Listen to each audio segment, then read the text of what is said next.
Hi friends, ನಮಸ್ತೆ ಎಲ್ರಿಗೂ. ಇದು ನಾಳೆ ರವೆ ದೋಸೆ ಮಾಡಬೇಕು ಅಂದ್ಕೊಂಡಿನಿ. ಅದಕ್ಕೋಸ್ಕರ ಇವಾಗ ಕಲಿಸ್ತಾ ಇದ್ದೀನಿ ಹಿಟ್ಟು. ನೋಡ್ಕೊಳ್ಳಿ, ಇದರಲ್ಲಿ 1 ಲೋಟ ಚಿರೋಟಿ ರವೆ, 1 ಲೋಟ ಅಕ್ಕಿ ಹಿಟ್ಟು, 1 ಲೋಟ ಮೈದಾ ಹಿಟ್ಟು, ಇದೆಲ್ಲ ಹಾಕಿಬಿಟ್ಟು ಇವಾಗ ಕಲಿಸಿರ್ತೀನಿ. ಸ್ವಲ್ಪ ಉಪ್ಪು ಹಾಕಿ ಕಲಿಸಿಡ್ಬೇಕು. ಇವಾಗ ಇದೆಲ್ಲ ಹಾಕಿಬಿಟ್ಟು ಇವಾಗ ಅಂದರೆ ಅವಾಗೆ ಅವಾಗೆ ಮಾಡೋಕ್ಕೆ ಬರಲ್ಲ, ಸ್ವಲ್ಪ ಅಷ್ಟು ಚೆನ್ನಾಗೂ ಆಗಲ್ಲ. ಸ್ವಲ್ಪ ರಾತ್ರಿ ಕಲಸಿ ಬೆಳಗ್ಗೆ ಮಾಡೋದ್ರಿಂದ ಚೆನ್ನಾಗಿ, ಇವಾಗ ರಾತ್ರಿ ಆಗಿರೋದ್ರಿಂದ ಇವಾಗ ಕಲಸಿಡ್ತಾ ಇದ್ದೀನಿ. ನೋಡಿ, ಸ್ವಲ್ಪ ಎಲ್ಲ ಕಲಿಸ್ತಾ ಇದ್ದೀನಿ. ಈ ಥರ ಎಲ್ಲ ಕೈಯಲ್ಲಿ ಕಲಿಸಿದ್ರೆ ಚೆನ್ನಾಗಿ, ಚಮಚದಲ್ಲಿ ಒಂದು ಕೂಡ ಅಲ್ಲ.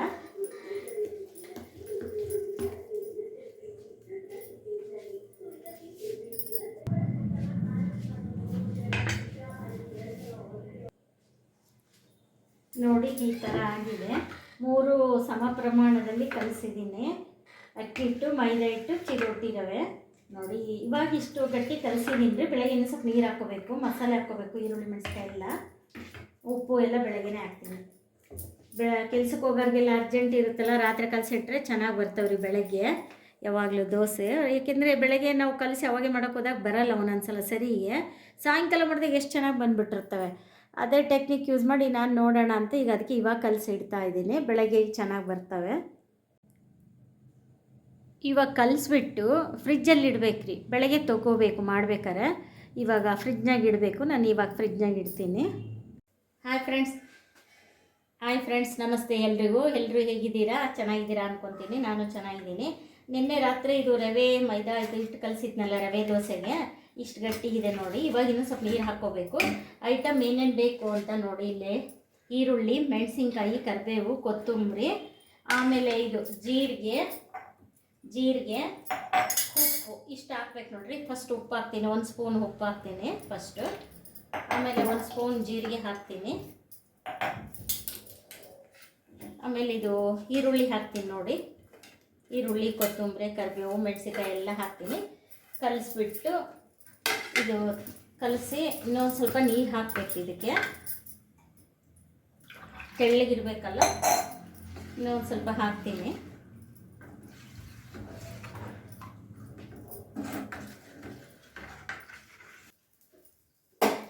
ನೋಡಿ, ಈ ಥರ ನೀರು ಕಲಸಿ ಸಾರಿದೆ.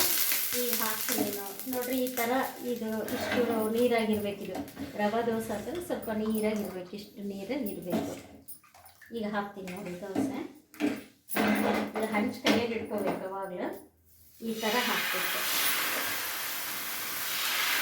ತಿರುಗಿಸಿ ಈ ಥರ.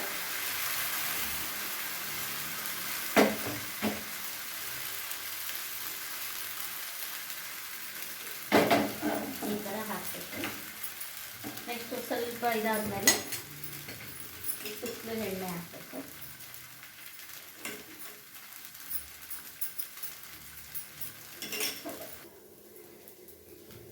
ನೋಡಿ, ಈ ಥರ ಆಗಿದೆ ದೋಸೆ, ರವೆ ದೋಸೆ ಈ ಥರ ಆಗಿದೆ.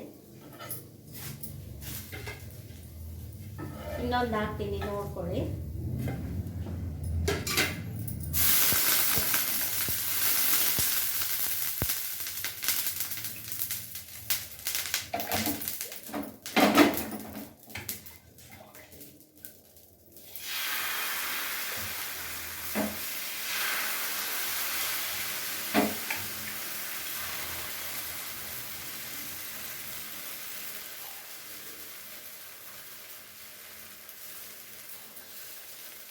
ಈ ಥರ ತಿರುಗಿಸಿ ಹಾಕ್ತೀನಿ.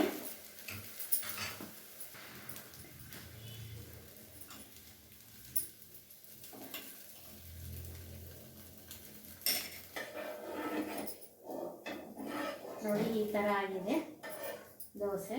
ಒಂದೇ ಸೈಡ್ ಬೇಯಿಸ್ಬೇಕು. ಈ ಥರ ಆಗಿದೆ ನೋಡಿ, ಚೆನ್ನಾಗಿ ಬಂದಿದೆ. ಸ್ಟವ್ ಆಫ್ ಮಾಡ್ತೀನಿ ಈಗ.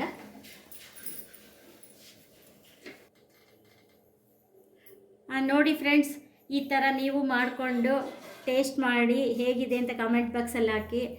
ಲೈಕ್ ಮಾಡಿ, ಶೇರ್ ಮಾಡಿ, ಸಬ್ಸ್ಕ್ರೈಬ್ ಮಾಡಿ. Thank you.